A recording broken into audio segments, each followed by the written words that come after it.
상승장이에요, 하락장이에요? 하락장이에요, 하락장. 하락장이에요. 그러면 낙찰이 중요한 거예요? 아니면 제대로 사는 게 중요한 거예요? 그렇죠? 근데 낙찰을 받고 싶어요, 안 받고 싶어요? 받고 싶죠? 근데 낙찰을 받으면 여러분들이 어떻게 될까요? 지금 장에서. 이게 부동산은요, 뭐가 가장 중요하냐면 시기가 가장 중요해요. 사는 시기.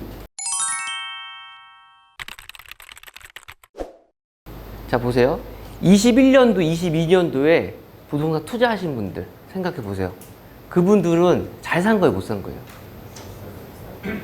끝물에 다 물렸잖아요, 그죠? 근데 여러분들은 그때 사라고 했는데도 안 샀던 사람들이잖아요, 그잖아요. 그리고 넘어온 거잖아요. 지금 고개를 넘어온 거잖아요, 그죠? 근데 여러분들이 지금 사면 어떻게 돼요? 그 기초반 들으시는 분들은 아실 거예요. 기초반 시간에 항상 그 상계주공 얘기를 드리거든요. 상계주공 낙찰 받았어. 막 30명 중에서 낙찰 1등을 받았어. 근데 잔금 내려고 하니까 가격이 떨어져 있네. 한 2달, 3달 있다가 또 상계주공이 나왔어. 그게 막 1억 5천씩 막 1억씩 떨어져 있어요, 낙찰 금액이. 그럼 이게 잘 산 거예요? 하락장 때는 낙찰 받으면요, 죽는 거예요, 이게. 특히 아파트는 금액이 크잖아요. 떨어질 때 5천에서 1억씩 막 떨어져요, 이게. 특히 만약에 뭐 강남이나 좀 고가 아파트들 있잖아요. 막 10억 이상 되는 것들. 그런 것들 많이 떨어진단 말이에요. 그럼 여러분들이 아까 얘기했죠. 돈 모으려면 아예 못 모은다며. 근데 내가 투자해놓고 돈을 까먹는 거예요. 근데 사실 경매학원 입장에서는 낙찰을 여러분들이 받으면 좋아요, 안 좋아요? 저희 입장에서는 좋아요. 학원 입장에서는. 근데 제가 낙찰을 막 무리하게 받게 안 하죠. 저는 양심적인 거야. 양심적인 거야, 진짜로. 다른 학원이나 그런 데들 보면 낙찰 막 홍보해요, 홍보. 낙찰을 받았다, 잘 받았다, 막 이러면서. 근데 실제로 보면 어떻게 되냐면 거의 대부분 다 떨어져 있어. 최근에 저희 추천 물건 중에서 이거 입찰하신 분들 몇 분 계시거든요. 이거 기억나세요? 계산도 하나 아파트. 자, 20명 들어갔어요. 그래서 1억 5,900에 받은 거예요. 1억 5,900. 근데 이게 선순위 임차인도 인수되는 금액이 있었어요. 있었거든요. 근데 다 미상이죠. 근데 이게 알아보니까 한 800인가 900인가? 하여튼 600인가? 하여튼 얼마 인수되는 금액이 있었어요. 그래서 이 금액에 사면은 절대 안 되는 금액이었어. 절대로. 너무 비싸게 산 거예요, 이게. 그래가지고 요즘에 장이 미쳤다. 우리 수강생이 입찰하신 분들이 제가 이제 이제까지 산정해 주잖아요. 가격 차이가 너무 많이 나는 거야, 이게. 근데 저는 적정가를 얘기를 드리는 거고, 낙찰가는 이 정도 쓰면 낙찰은 되는데 받으면 안 돼요. 저는 그렇게 두 개를 항상 얘기 드려요. 그래서 이거를 입찰하신 분들이 이거 아파트 경매 못 해먹겠다, 막 그렇게 얘기를 하셨었어요. 근데 전 괜찮다 그랬어요. 시기가 중요한 거라서 지금 떨어져도 된다. 지금은 이 돌아가는 상황들 좀 보고 여러분이 그냥 입찰 연습하시는 것도 괜찮은 거다. 좋은 공부라고 얘기 드렸어요. 자, 보세요. 낙찰을 6월 19일에 받았어요. 그러면 지금 잔금 내요, 안 내요? 낼 때 됐잖아요. 그죠? 한 달 반이니까. 한 달 반은 내야 되니까. 자, 문건 접수 송달 내볼게요. 이거 뭐예요?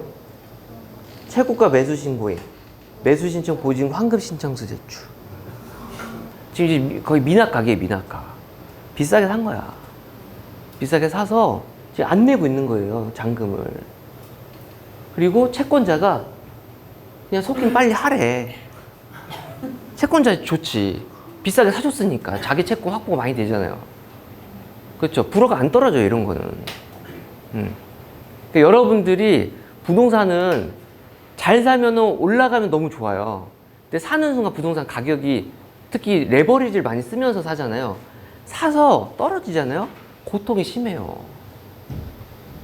그래서 제가 항상 얘기하지만 비싸게 사면 안 된다. 이건 절대로 낙찰이 주가 되면 안 된다. 계속 얘기해 드리는 거예요, 제가. 그래서 언제가 그럼 제일 좋을까요? 여러분들한테 투자하기. 금리가 지금 올라요, 떨어져요? 금리 오를까요, 내려갈까요? 올라갈 것 같아요? 저는 올라갈 거라고 얘기는 했는데, 지금까지 얘기는 했어요. 근데 안 올라갈 것 같아요. 그리고 떨어지지도 않을 것 같아. 왜냐면 미국이 또 올렸죠. 그래서 지금 금리 차가 기준금리가 2%예요. 역전된 게 이게 너무 심한 거야 이거. 외화 유출 다 돼요 이제. 자산이 이제 돈이 빠져나가면 그만큼 그 자산에 대해서 빠지는 거예요. 그러면은 우리나라는 어려워지는 거죠. 그런데도 불구하고 금리를 왜 못 올려? 금리 올리면 힘들어지는 사람이 너무 많죠. 지금 대출 규모가 너무 많잖아요 우리나라. 그죠? 그래서 금리 올리는 순간 죽는 사람들이 너무 많아요. 사업자 대출도 그렇고 다 그래 다. 그리고 금리를 내리면 경기 침체를 우려해서 금리를 내리는데 금리 내리면 또 우리나라 어떻게 되냐면 집을 살려고 그래. 그럼 대출이 또 늘어. 지금 대출을 줄여야 되거든요 우리나라는. 너무 많아서. 그러니까 이러지도 못하고 저러지도 못하는 상황이 있어요. 그래서 금리는 동결이에요 동결. 제가 봤을 때 당분간 동결이에요. 이따가 수업 시간에 얘기 드릴 건데 금리가 원래 상단에서 2년에서 3년 정도 머물어요. 항상 예전에 과거를 봤을 때 2년 3년 있다가 쭉 떨어지는 패턴을 항상 갖고 있었어. 근데 제가 봐서 이번에는 좀 오래 갈 것 같아. 왜냐면 저금리가 너무 오래 갔어. 거기에 대한 부작용을 좀 빼야 되니까 그 고금리로 좀 유지를 오래 할 것 같아. 사실 3.5%가 고금리예요. 기준금리로 봤을 때 3.5%가 기준금리가 동결인데 시중금리는 어때요 요즘에? 오르고 있어요. 시중금리는 지금 뭐냐면 금리는 어쨌든 오르고 있어. 그러면 금리가 오를 때 사야 돼요? 떨어질 때 사야 돼요? 오르면 자산 조정이 돼요? 안 돼요? 되잖아요. 됐을 때 사야지. 자, 여러분들이 제일 하고 싶은 게 뭐냐면 바닥 잡는 거야. 그쵸? 경기순환주기 이렇게 봐가지고 바닥 잡는 거. 근데 여러분 잡을 수 있어요? 없어요? 절대라고는 말 못하겠는데 내가 운 좋게 살 수도 있잖아요. 근데 거의 못 잡아. 왜? 떨어지는 건 이제 요번에는 좀 급격하게 금리가 올라가서 급격하게 자산 조정이 됐던 거죠. 근데 지금부터는 이제 자산이 천천히 떨어질 거예요. 작년 10월 같이 막 확확 떨어지지는 않을 거야. 왜냐면 금리가 이미 상단에 찍었잖아요, 지금. 여기서 막 갑자기 7% 올라가진 않을 거 아니에요. 그러니까 3.5%에서 점점 천천히 떨어질 거예요, 자산이. 그러면은 여러분들이 만약에 이게 떨어져. 그러다가 이제 어느 순간에 오르겠죠, 이게. 그러면 여러분들이 살려 그럴 거 아니에요. 그러면은 못 사. 왜 못 사요? 오를 때는. 오를 때는 가격폭이 커요. 오를 때는. 그래서 내려갈 때는 찔끔찔끔씩 내려가. 그러다가 올라간 걸 여러분들이 이제 알았어. 그래서 살려 그래. 근데 이제 바닥을 알잖아요, 가격을. 저점을 알잖아, 바닥 가격을. 근데 그것보다 막 1억, 2억씩 올라가 있는 거야. 그럼 여러분 살 수 있을 것 같아요? 절대 못 산다니까요. 그러면 무주택자는 계속 무주택자야. 그리고 1주택자, 2주택자들은 다주택자가 안 돼. 못 돼요. 그러니까 계속 공부하다가 또 그냥 이렇게 계속 가는 거야, 그냥 이렇게. 그러니까 어느 정도 시점이 되면 여러분이 사셔야 돼요. 근데 제가 봤을 때는 일단 저는 이번 연도 말, 왜냐면 역전세가 많이 터지니까 이번 연도 말이 가장 전세 가격이 비쌌었을 때니까 2년 전이.